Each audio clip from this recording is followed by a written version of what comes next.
అందరికీ యేసుక్రీస్తు ప్రభు నామంలో మీకు శుభములు తెలియజేసుకుంటున్నాను. ఈ సమయంలో మనం ఒక చిన్న పాటతో దేవుని కొనియాడదాం. ఓ యెహోవా, నీవే నన్ను శోధి ఎరిగితివి. ఓ యెహోవా, నీవే నన్ను శోధించి ఎరిగితివి. నేను కూర్చుండుట నిలచుట నీకు బాగుగా తెలియును. నా తలంపులు నీకు తెలిసెను, నాలో కలుగక పూర్వమే. నా తలంపులు నీకు తెలిసెను, నాలో కలుగక పూర్వమే.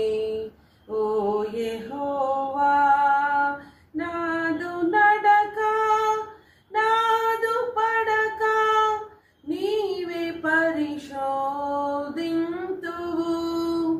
నా ప్రవర్తన అంత నీకే సంపూర్ణముగా తెలియును.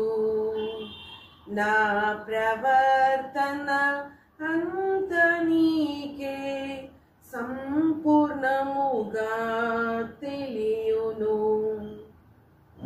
ఓ యెహోవా, నీవే నన్ను శోధించి ఎరిగితివి.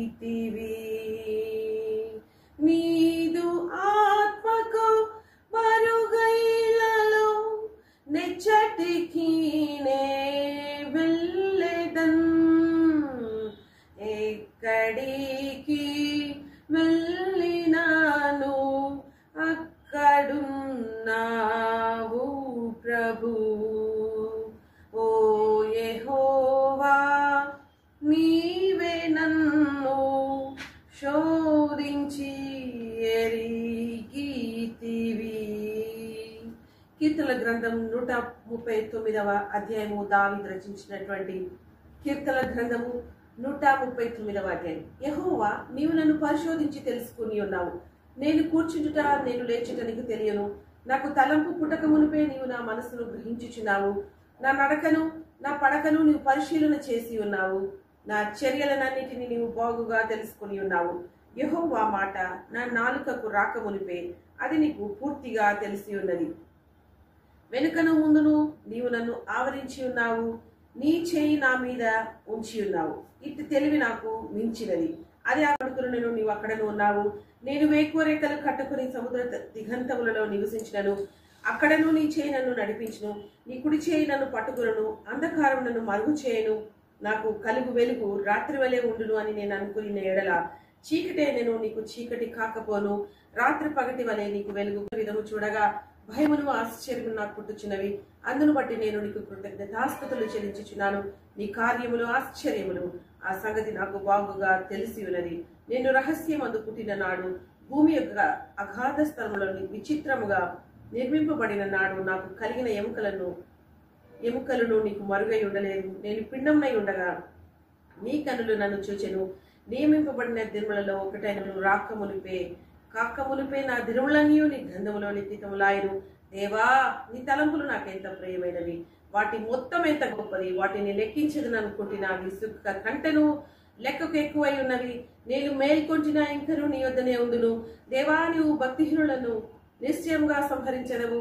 నరహంతకులారా నా ఎద్దకు నుండి తొలగిపోవుడి. వారు దురాలోచనతో నన్ను గూర్చి పలుకుదురు. మోసపుచ్చుటకై నీ నామమును బట్టి ప్రమాణము చేయుదురు. యెహోవా, నిన్ను ద్వేషించు వారిని నేను ద్వేషించుచున్నాను గదా.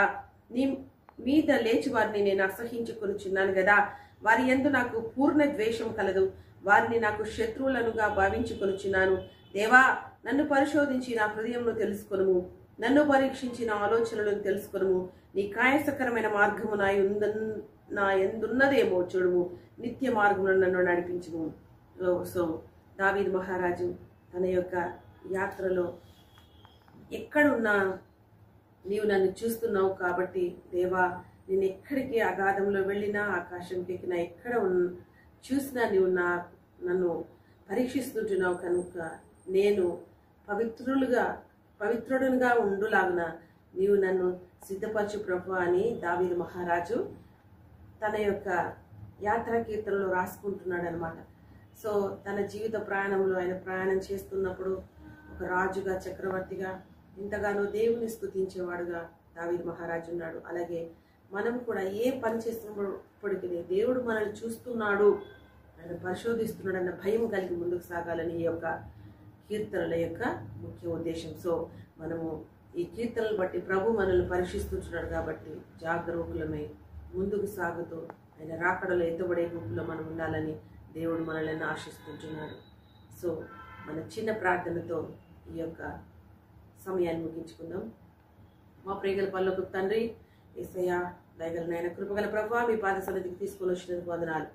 దావీదు మహారాజు తన యొక్క ప్రభువా మరి జీవితంలో తండ్రి నాయన నీవు ఎంతగానో పరిశోధిస్తుంటున్నట్టు తండ్రి ఆ బిడ్డ తండ్రి వాక్యంలో రాసి ఉంటున్నాడు. ఓ దేవా, మేము కూడా మా జీవితంలో నీవు ప్రతి అడుగులో ఏ పని చేసినప్పటికీ ప్రభు మనుషులు చూస్తున్నారని కాదు, కానీ దేవా నీవు చూస్తున్నావని భయము కలిగిన వారంగా తండ్రి ప్రభువా మీ యొక్క కనులు మా మీద ఉన్నాయని ప్రభువా మేము జాగరూకులమై ఉండలాగున సహాయం దయచేయమని ప్రార్థిస్తున్నాం తండ్రి.